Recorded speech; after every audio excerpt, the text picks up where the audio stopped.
చైతన్యరథం ప్రేక్షకులకు స్వాగతం, నమస్కారం. పొలిటికల్ కమెడియన్, గంట అరగంట స్టార్ అంబటి రాంబాబు ఆయన ఆవేశపడిపోతా బీపీ పెంచుకుని ఏదేదో మాట్లాడుతున్నారు. ఆయన ఏం మాట్లాడుతున్నాడో ఒకసారి చూద్దాం.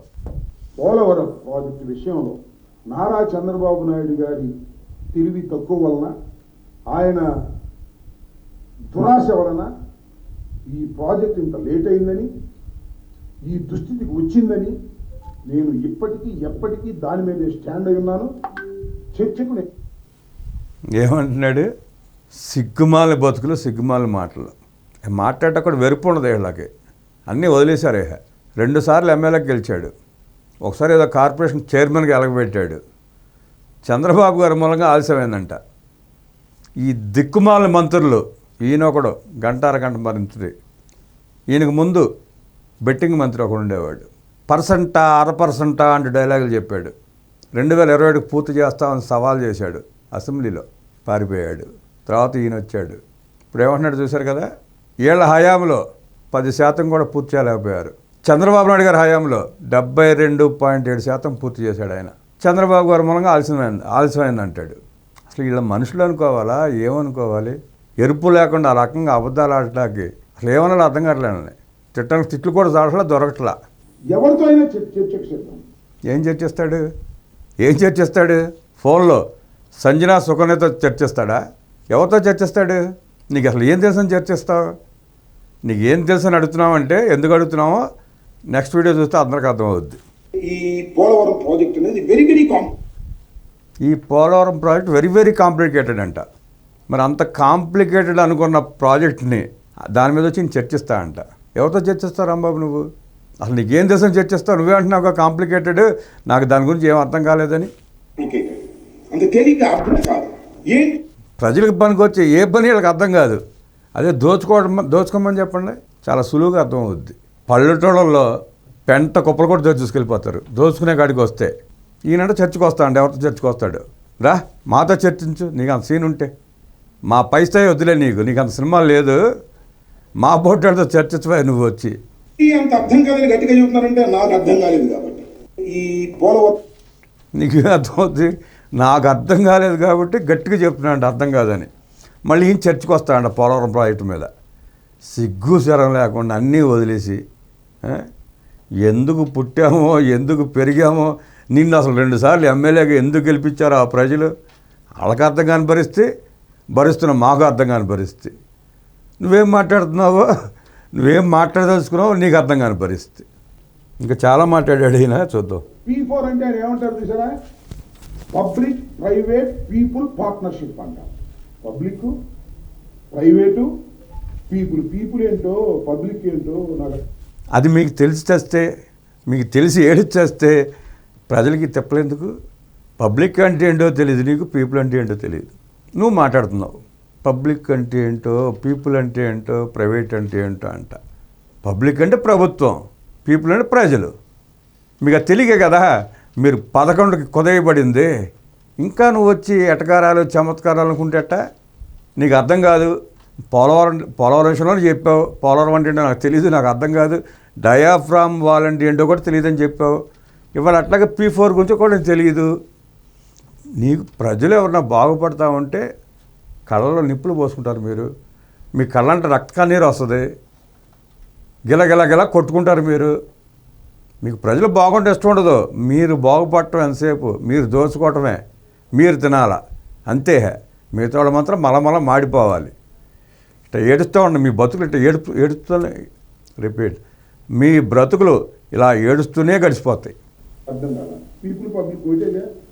రాష్ట్రం పబ్లిక్ ప్రైవేట్, అసలు పబ్లిక్ ఏమైనా ఊరిని దయాసేస్తారు. పబ్లిక్ అంటే గవర్నమెంట్ చంద్రబాబు నాయుడు గారు పబ్లిక్ అంటే దయాసేస్తారంట. ఈయనకి తెలిసిన పబ్లిక్ అది.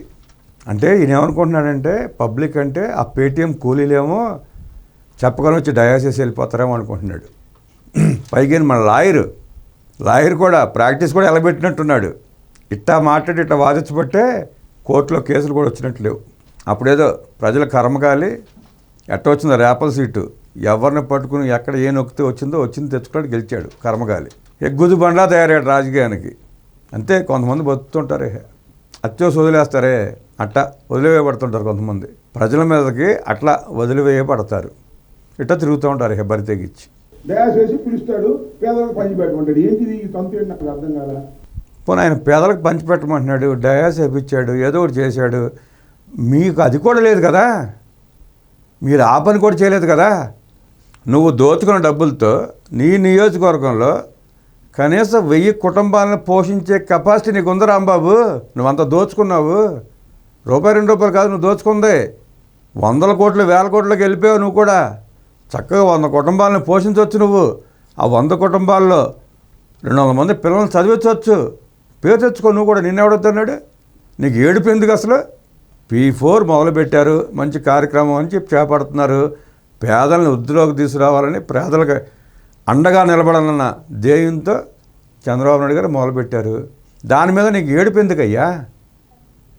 నువ్వు కూడా నీకు ఆ మనసు ఉంటే, నువ్వు మనిషి అనుకుంటే, నీకు నువ్వు మనిషి అనుకుని ఫీల్ అయితే ఒక 10 కుటుంబాలను తీసుకొచ్చి ఆ పిల్లల్ని చదివించు, వాళ్ళ వృద్ధిలోకి తీసుకురా. నేను ఎవడొద్దన్నాడు? ఎందుకు ఏడుస్తావు నువ్వు ప్రజల మీద పడి? అంటే నీకు ఎంతసేపు నీ జగన్మోహన్ రెడ్డికి మళ్ళీ దోచుకుని దాచుకుని పారిపోవాలి. దాచుకోవడం మీకు తెలుసు. ప్రజల పరిస్థితులు, ప్రజల స్థితిగతులు, వాళ్ళ ఆర్థికాభివృద్ధి చంద్రబాబుకు తెలుసు. అందుకే ఆయన P4 అని ముందుకెళ్తున్నాడు, మీరు P-చేయమూడ్ అని పారిపోతున్నారు. పారిపోయారు ఆల్రెడీ. ఆయన P4 అయితే మీరు P-చేయమూడ్. నీ బాసు దండుపాళెం బ్యాచ్ నాయకుడు ఎలాంగా పారిపోయాడు. నువ్వు సత్తెనపల్లి వెళ్ళాలో తెలియక, రేపల్లి వెళ్ళాలో తెలియక హైదరాబాద్ వచ్చి కూర్చున్నావు. ఇప్పుడు వెళ్ళి సత్తెనపల్లి నువ్వు చేసిన నిల్వాకాలు ఒకటి బయటపడుతున్నాయి, నీ దోపిడీ ఒకటి బయటపడుతుంది. ఆఖరికి చావుకు వచ్చిన చెక్కులో కూడా కమిషన్ తీసుకున్న దుర్మార్గుడు నువ్వు. మనిషి చనిపోతే ప్రభుత్వం నుంచి ఏదో ఒక చెక్కు వస్తే దాంట్లో కూడా కమిషన్ తీసుకున్న దుర్మార్గుడు ఈ అంబటి రాంబాబు. ఎందుకు చదువుకున్నావు? లాయర్ చదువుకున్నాడు, లా చదువుకున్నాడంట. చదువుకున్నాడో తెలియదు. అంతే. ప్రజలు ఆదమరిస్తే, కళ్ళు మూస్తే ఇలాంటి దోపిడీదారులు, దుర్మార్గులే రాజకీయాల్లోకి ప్రవేశిస్తారు. చూసారా ఎంత పాపం చేసుకున్నాం మనం? ఈ అంబటి రాంబాబు, ఆ జగన్మోహన్ రెడ్డి, ఆ పెద్దిరెడ్డి రామచంద్రారెడ్డి, ఇంకో పక్క సజ్జల రామకృష్ణారెడ్డి, వైవి సుబ్బారెడ్డి, కాకాణి గోవర్ధన్ రెడ్డి, రోజారెడ్డి, విడుదల రజని, చాలా ఉన్నాయి ఇంక పేర్లు. దోపిడీ మూట అంతా విత్తరుడిగా దోచేసుకున్నారు. వీళ్ళు మరి శుద్ధులు చెప్తారు. ఇంకొక అన్నాడు చంద్రశేఖర్ రెడ్డి, బియ్యం దొంగ. అటు వెళ్తే ధర్మాన ప్రసాదరావు, రంగురాళ్ళ దొంగ. బోస సత్యనారాయణ, ఆయన ఎక్కడెక్కడ దోచాడు, ఇంకా లిస్ట్ రాలా వస్తుంది త్వరలో బయటికి.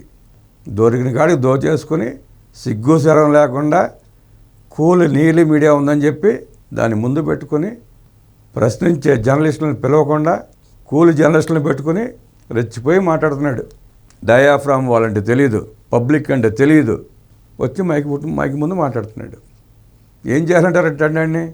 ఈ అంబటి రాంబాబు లాంటి వాళ్ళని ఏం చేయాలో ప్రజలు కామెంట్ రూపంలో తెలియజేస్తే ఆ కామెంట్స్ని పోలీసు వారికి పంపించి మీ కామెంట్కి అనుగుణంగా చర్యలు తీసుకోమని చెప్పి కోరదాం.